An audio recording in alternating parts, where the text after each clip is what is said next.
যাদের ভিতর আল্লাহ তাআলার ভয় আছে, দুনিয়ার বিপদ আপদ থেকেও আল্লাহ তাআলা তাদেরকে মুক্তি দিবে। আল্লাহর ভয় যাদের ভিতর আছে, দুনিয়ার যত বিপদ আপদ আছে সমস্ত বিপদ আপদ থেকে মুক্তির রাস্তা আল্লাহ তাআলা খুলে দিবে। ওমাইয়াত্তাকিল্লাহ ইয়াজআল লাহু মাখরাজা, যারা আল্লাহকে ভয় করবে তাদের মুক্তির রাস্তা আল্লাহ তাআলা নিজেই খুলে দিবে। তাহলে ভয় গোপনে প্রকাশ্যে সর্ব অবস্থায়। প্রকাশ্যে ভয় আমরা সবাই করি, গোপনে ভয়ের একটা উদাহরণ আপনাদের সামনে আমি পেশ করতে চাই যে গোপনে কেমনে ভয় করতে হয়। মুসলমান ভাইরা আমার, আল্লাহ তাআলা কেমন ভাবে ভয় করতে হয়। গোপনে আমল করতে হয়, প্রকাশ্যে আমল সবাই করে। আল্লাহ তাআলাকে ভয় করে গোপনে গোপনে আমল করা, যেই আমল দুনিয়ার কোনো মানুষ দেখতেছে না, একমাত্র আল্লাহ তাআলা দেখতেছে, এটা হচ্ছে গোপনীয় ভয়। যেমন খলিফাতুল মুসলিমিন হযরত ওমরে ফারুক রাদিয়াল্লাহু তাআলা আনহুর নাম শুনছেন না? ওমরে ফারুক রাদিয়াল্লাহু তাআলা আনহু সারা রাত ঘুমাতেন না। আল্লাহু আকবার! কেমন শাসক ছিলেন, কেমন শাসক ছিলেন। এখনকার শাসকরা তো এসির ভিতরে থাকেন। ওমরে ফারুক রাদিয়াল্লাহু তাআলা আনহু তিনি রাতে ঘুমাতেন না। যখন সমস্ত জনগণ ঘুমিয়ে থাকতেন, ওমরে ফারুক রাদিয়াল্লাহু তাআলা আনহু তখন এই জনগণকে পাহারা দিতেন। সুবহানাল্লাহ! সাইয়্যিদুল কওমে খাদিমুহুম, বলে যে সমাজের সবচেয়ে বড় নেতা যে, সে সমাজের বড় সেবক হওয়া উচিত। সবচেয়ে বড় নেতা যে, সে হবে কি? সবচেয়ে বড় সেবক। আর বর্তমান পরিস্থিতি সম্পূর্ণ বিপরীত। যে বড় নেতা সে তত বড় ডাকাত, ঠিক কিনা? কিন্তু সাইয়্যিদুল কওমে খাদিমুহুম, সম্প্রদায়ের নেতা যে হবে সে কি হবে? সবচেয়ে বড় সেবক হবে। সেবা করবে, জনগণের সেবা করবে। ওমরে ফারুক রাদিয়াল্লাহু তাআলা আনহু গভীর রজনী, সব মানুষ ঘুমিয়ে গেছে, ওমরে ফারুক রাদিয়াল্লাহু তাআলা আনহুর চোখে কোনো ঘুম নাই। ওমরে ফারুক রাদিয়াল্লাহু তাআলা আনহু এলাকার প্রত্যেকটা অলিতে গলিতে ঘোরাফেরা করেন, কার কোনো সমস্যা আছে কিনা সব কিছু তিনি পরিদর্শন করেন, দেখেন। হঠাৎ করে ওমর রাদিয়াল্লাহু তাআলা আনহু সারা রাত খোঁজ খবর নিতে নিতে একটা বাড়ির সামনে আসলেন। ওই বাড়ির ভিতরে চিল্লাপাল্লার আওয়াজ, মা এবং মেয়ের চিল্লাপাল্লার আওয়াজ। ওমর রাদিয়াল্লাহু তাআলা চিন্তা করলেন, এখন তো শেষ রাত, এখন সব মানুষ ঘুমিয়ে আছে, আর এই ঘরের ভিতরে মা মেয়ে চিল্লাপাল্লা করতেছে, বিষয়টা কি শোনা দরকার। তো ওমর রাদিয়াল্লাহু তাআলা পাশে দাঁড়ালেন। তো পাশে দাঁড়ানোর পরে দেখলেন যে খুব বেশি মা তার মেয়েকে মারতেছে, মা তার মেয়েকে মারতেছে আর বলতেছে, এত পরহেজগারি দেখাচ্ছ, এত খোদাবিধি দেখাচ্ছ, এত তাকওয়া দেখাচ্ছ, তোমাকে কি খলিফাতুল মুসলিমিন ওমরে ফারুক রাদিয়াল্লাহু তাআলা আনহুর ছেলে কি তোমারে বিয়ে করবে? তাহলে এত সুফিগিরি, এত বুজুর্গগিরি দেখায় লাভ কি? তুমি সাধারণ পরিবারের মেয়ে, সাধারণ পরিবারের মেয়ে, তুমি যেরকমের তাকওয়া দেখাও তাতে মনে হচ্ছে কেমন যেন ওমরের ছেলে তোমাকে বিয়ে করবে। বিষয়টা হচ্ছে, মা দুধের ভিতরে পানি দিবে সকালবেলা, এখন মা দুধের ভিতরে কি করবে? পানি দিবে। মেয়ে বলতেছে, না না না, দুধের ভিতরে পানি দেওয়া যাবে না। কয় কেন? না, দুধে পানি দিলে তো আল্লাহ তাআলা দেখবে।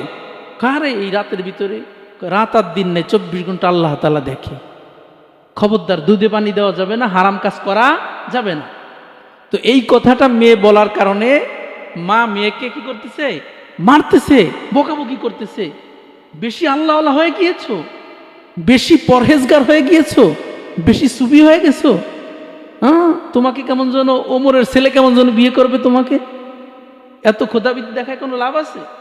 এইভাবে কথা বলে ধমকাছে। ওমর রাদিয়াল্লাহু তাআলা আনহু তখন আর কিছু বলে নাই। ওমর রাদিয়াল্লাহু তাআলা আনহু বাসায় চলে গেছে। সকাল যখন পরিপূর্ণ হয়ে গেছে, ওমরে ফারুক রাদিয়াল্লাহু তাআলা আনহু ওই পরিবারে আসছে, ওই বাড়িতে আসছে, এসে বলতেছে, এই পরিবারের লোকজন কারা, আপনাদের সঙ্গে একটু কথা বলতে চাই। তো আসছে লোকজন, তখন জিজ্ঞেস করছে যে সকাল রাত্রে একটু চিল্লাপাল্লার আওয়াজ শুনছিলাম, তো বিষয়টা কি, আপনারা একজন একটু বলেন। তখন ওই মেয়েটা বলতেছে, হুজুর বিষয়টা হলো আমরা সাধারণ ফ্যামিলির মানুষ, আমাদের গাভীতে সামান্য দুধ হয়, এখন সামান্য দুধ বাজারে বিক্রি করলে টাকা তো বেশি পাওয়া যাবে না, এই জন্য দুধ বাড়াবার জন্য আমার মা প্রতিনিয়ত দুধের ভিতরে পানি মিশায়, আর আমি যখন নিষেধ করি তখন আমাকে প্রহার করে, আমাকে বকাবকি করে। এই জন্য আজকের রাতেও বিষয়টা তাই হয়েছে, মা যখন দুধে পানি মিশাইতে গেছে আমি নিষেধ করেছি, আমাকে বকাবকি করছে, আপনি হয়তো বা এই আওয়াজটা শুনছেন।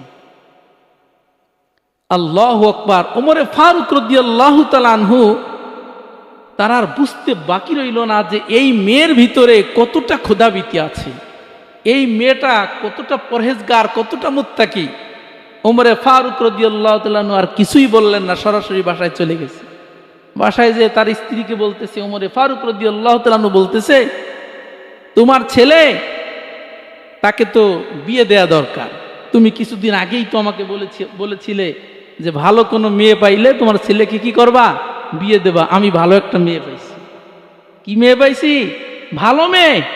আমরা তো মেয়ে বিয়ে দেওয়ার আগে দেখি যে আমরা মানে ছেলে বিয়ে দেওয়ার আগে দেখি যে মেয়ের বাড়িতে কি পরিমাণ অর্থ সম্পদ আছে, মেয়ের বাবার কি পরিমাণ সম্পদ আছে, এটা দেখি না। আল্লাহু আকবার। খলিফাতুল মুসলিমিন হযরত ওমর ফারুক রাদিয়াল্লাহু তাআলা আনহু তার স্ত্রীকে বলতেছে যে আমি সম্পদের দিকে তাকাই নাই, আমি একজন পরহেজগার, মুত্তাকি, খোদাভীরু একজন মেয়ের সন্তান পেয়েছি, ওই মেয়ের সঙ্গে তোমার ছেলের বিয়ে পড়াইতে চাই, তুমি কি বলো? সুবহানাল্লাহ। ওমর রাদিয়াল্লাহু তাআলা আনহু যেমন, তার স্ত্রীও তো তেমন। ওমর রাদিয়াল্লাহু তাআলা আনহু এবং তার স্ত্রী যে তার ছেলেকে নিয়ে ওই মেয়েকে বিয়ে করে নিয়ে আসছে। চিল্লাই বলেন সুবহানাল্লাহ। তাহলে মেয়ের মা বলতেছিল, তুমি এত পরহেজগারি দেখাচ্ছ, এত ক্ষুধাবিধি দেখাচ্ছ, ওমরের ছেলে কি তোমারে বিয়ে করবে? আল্লাহ পাক রব্বুল আলামিন ব্যবস্থা করে দিয়েছে, ওমাইয়াত্তাকিল্লাহা ইয়াজআল লাহু মাখরাজা। আল্লাহকে যারা ভয় করবে তাদের বিপদ থেকে মুক্তির রাস্তা আল্লাহ তাআলা নিজেই খুলে দিবে। এই মেয়েটার ভিতরে ছিল ক্ষুধাবীতি, আল্লাহর ভয়। আল্লাহর ভয়ের কারণে দেখেন কতটা দামি হয়। সাধারণ ফ্যামিলির একটা মেয়ে, ওই জামানার বাদশাহ, যে বাদশার ছেলের সঙ্গে বিয়ে হবে, এটা কখনো কল্পনা করা যায়? এটা হয়েছে কিসের কারণে? একমাত্র তাকওয়ার কারণে। ক্ষুধাবীতি, আল্লাহর ভয়। গোপনে প্রকাশ্যে আল্লাহ তাআলার ভয় থাকলে একটা মানুষ দামি হয়, একটা মানুষ জিরো থেকে হিরো হয়ে যায়। সাধারণ ফ্যামিলির একটা মেয়ে, যাদেরকে দুনিয়ার কোনো মানুষ চিনে না, সেই মেয়েটা ওমরে ফারুক রাদিয়াল্লাহু তাআলা আনহুর পুত্রবধূ হয়ে গেছে। চিল্লায় বলেন সুবহানাল্লাহ। এটা তাকওয়ার কারণে। কিসের কারণে? এই জন্য আল্লাহকে ভয় করতে হবে গোপনে প্রকাশ। দ্বিতীয় নাম্বার, আল্লাহর নবী বলেন, ওয়াল কাউলুল হাক্কু ফির রিদাই ওয়াস সাখাত। হক কথা, সত্য কথা প্রকাশ্যে অপ্রকাশ্যে, নিজের পক্ষে গেলেও নিজের বিপক্ষে গেলেও সর্ব অবস্থায় হক কথা, সত্য কথা বলা। সত্য কথা, হক কথা। হক কথা আমরা অনেকেই বলি, সত্য কথা আমরা অনেকেই বলি, কিন্তু নিজের পক্ষে যদি, নিজের বিপক্ষে যদি চলে আসে তাহলে আর বলে না। অন্যায় করছে নিজের ছেলে, অন্যায় করেছে নিজের বংশের ছেলে, নিজের এলাকার মানুষ কি করছে, অপরাধ করছে, এইটা স্বীকার করতে চায় না। এখানে সত্য কথা নাই। আল্লাহর নবী বলেন না, আল্লাহর নবী বলেন ওয়াল কাউলুল হাক্কু ফির রিদাই ওয়াস সাখাত। সত্য কথা সর্ব অবস্থায় বলতে হবে, নিজের পক্ষে গেলেও সত্য কথা বলতে হবে, নিজের বিপক্ষে গেলেও সত্য কথা বলতে হবে। সর্ব অবস্থায় সত্য মানুষকে মুক্তি দেয়। সত্য মানুষকে কি দেয়? মুক্তি দেয়। সত্য কথা, নিজের পক্ষে গেলেও নিজের বিপক্ষে গেলেও। আল্লাহু আকবার। আমাদের সমাজে কি এটা আছে? আল্লাহু আকবার। আমার সমাজের কোনো ছেলে কোনো মেয়ে যদি অপরাধ করে তার কোনো বিচার নাই। সম্ভ্রান্ত পরিবারের কোনো ছেলে মেয়ে অপরাধ করলে কতই না অপরাধ করে, কোনো অপরাধের কোনো কি হয় না, শাস্তি হয় না। কিন্তু যদি নিম্ন বংশের কোনো ছেলে মেয়ে অপরাধ করে তাহলে তার শাস্তি সবাই দাবি করে, হ্যাঁ, প্রকাশ্যে শাস্তি দাবি করে। কিন্তু সম্ভ্রান্ত পরিবারের মানুষ আমাদের সমাজে অপরাধ করলে তার কোনো বিচার নাই। মানুষ কথা বলারই সাহস পায় না, অমুকের ছেলে অন্যায় করছে, এই জায়গায় কথা বলে কোন বিপদে পড়ব। আল্লাহু আকবার। অথচ আল্লাহ নবীর আদর্শ কি ছিল? আল্লাহ নবী নিজের পক্ষে নিজের বিপক্ষে সর্ব অবস্থায় সত্য কথা বলতেন। আল্লাহ নবীর কাছে চুরির বিচার আসছে, চুরির বিচার। এক মহিলা চুরি করছে। বনি মাখজুমা কুরাইশ গোত্রের একটা শাখা। কুরাইশ বংশ আরবের সর্বশ্রেষ্ঠ বংশ, নবীর বংশ, সবচেয়ে দামি বংশ। এই বংশের মানুষ চুরি করছে, এটা যদি জানাজানি হয় তাহলে ইজ্জতমান থাকবে না, চলে যাবে, চলে যাবে না। তো চুরি তো করে বসছে একটা মেয়ে, একটা মহিলা। তো কি করা যায়? বড় বড় যারা ছিল, কুরাইশ গোত্রের বড় বড় নেতা যারা ছিল, তারা পরামর্শ করলো যে আল্লাহ রসুলের কাছে বিচার দেওয়া যাবে না, বা আল্লাহ রসুলকে বিষয়টা বুঝাইতে হবে, আল্লাহ রসুলের কাছে সুপারিশ করতে হবে যে কুরাইশ গোত্রের মহিলার চুরির কারণে যদি হাত কাটা হয় তাহলে তার বংশের কি হবে, মর্যাদা নষ্ট হয়ে যাবে। কিন্তু রসুলের কাছে যে কে বলবে, কারো বলার সাহস নাই।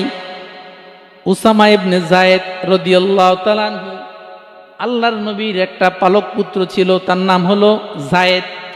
এই যায়েদের ছেলে হলো উসামা। আল্লাহর নবী উসামাকে খুব বেশি ভালোবাসতেন। ছোট্ট বালক, 6 থেকে 7 বছর বয়স। বড় বড় নেতারা পরামর্শ করলো আল্লাহর নবীর কাছে বলতে হবে, ইয়া রাসূলুল্লাহ, ইয়া হাবিবাল্লাহ, যেই মহিলার চুরির বিচার আপনার কাছে আসছে ওই মহিলা কিন্তু কুরাইশ গোত্রের মহিলা, অতএব তার হাত কাটা যাবে না, তার হাত না কেটে ভিন্নভাবে তার বিচার করতে হবে। এই কথাটা কে বলবে? সমস্ত নেতারা চিন্তা করলো ছোট্ট বালক ওসামাকে দিয়েই বলাইলে ভালো হয়, কারণ আল্লাহ নবীর নাতি, আল্লাহ নবী তাকে ভালোবাসে। নাতি যদি একটা আবদার করে তাহলে দাদা এটা কখনো কি করবে না, ফেলে দেবে না। ভাইরা আমার, বন্ধুরা আমার, সমস্ত নেতারা পরামর্শ করে ওসামা ইবনে যায়েদকে বলল, ওসামা, তোমাকে যেহেতু আল্লাহর রসুল অনেক বেশি ভালোবাসে, তুমি আল্লাহর রসুলকে যে বলবা, দাদা যান, যেই মহিলা চুরি করেছে ওই মহিলা কিন্তু কুরাইশ গোত্রের মহিলা, অতএব তার হাত না কেটে ভিন্নভাবে বিচার করলে ভালো হয়। তো উসামা ইবনে যায়েদ আল্লাহ নবীর কাছে গেছে, যে দেখে আল্লাহ নবী শুয়ে আছে। তো উসামা ইবনে যায়েদের সম্পর্ক আল্লাহ নবীর সাথে কেমন, বলে যে দাদা নাতি।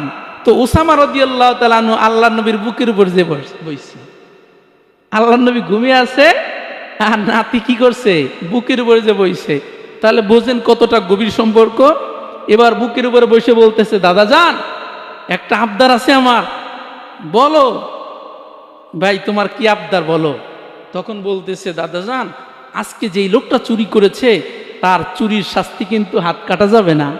কেন, কি সমস্যা কি? বলে যে এই মেয়েটা কিন্তু কুরাইশ গোত্রের মেয়ে, আপনার বংশের মেয়ে। আপনার বংশের মেয়ের বিচার যদি আপনি হাত কেটে করেন তাহলে বংশের মর্যাদা থাকবে, সব নষ্ট হয়ে যাবে। অতএব হাত না কেটে হালকা পাতলা 2-4টা মার দিয়ে ছেড়ে দেন। আল্লাহর নবী সাল্লাল্লাহু আলাইহি ওয়াসাল্লাম বিষয়টা বুঝতে পেরেছেন যে এটা তো ছোট্ট বাচ্চার কথা না, এটা তো বড়দের শিখানো কথা। হযরত আল্লাহ রসুল সাল্লাল্লাহু আলাইহি ওয়াসাল্লাম রাগান্বিত হয়ে গেলেন এবং বললেন, ও সাহাবায়ে কেরাম, তোমরা জেনে রেখো, আমার বংশের মেয়ে চুরি করেছে, এই জন্য তার হাত কেটে বিচার করব না। এটা তো বহুত দূরের কথা, আমার মেয়ে ফাতেমাও যদি চুরি করত তাহলে আমি রাসূলুল্লাহ তার হাত কেটে তার বিচার করতাম। চিল্লায়ে বলেন সুবহানাল্লাহ।